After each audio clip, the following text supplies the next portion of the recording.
শীতের সবথেকে পপুলার সবজির মধ্যে একটা পড়ে টমেটো, যেটা দিয়ে মাখা করেন, তরকারি করেন, যাই করেন না কেন খুবই ভালো হয়।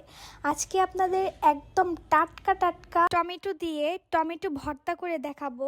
এগুলা হচ্ছে ক্ষেত থেকে তুলে নিয়ে আসছে। আমার স্কিনে তো আপনারা দেখতেই পারতেছেন, মাঝখান দিয়ে একটা কেটে তারপর কুচি কুচি করে খুব বেশি পাতলাও না খুব বেশি মোটাও না, এভাবে কেটে নিব।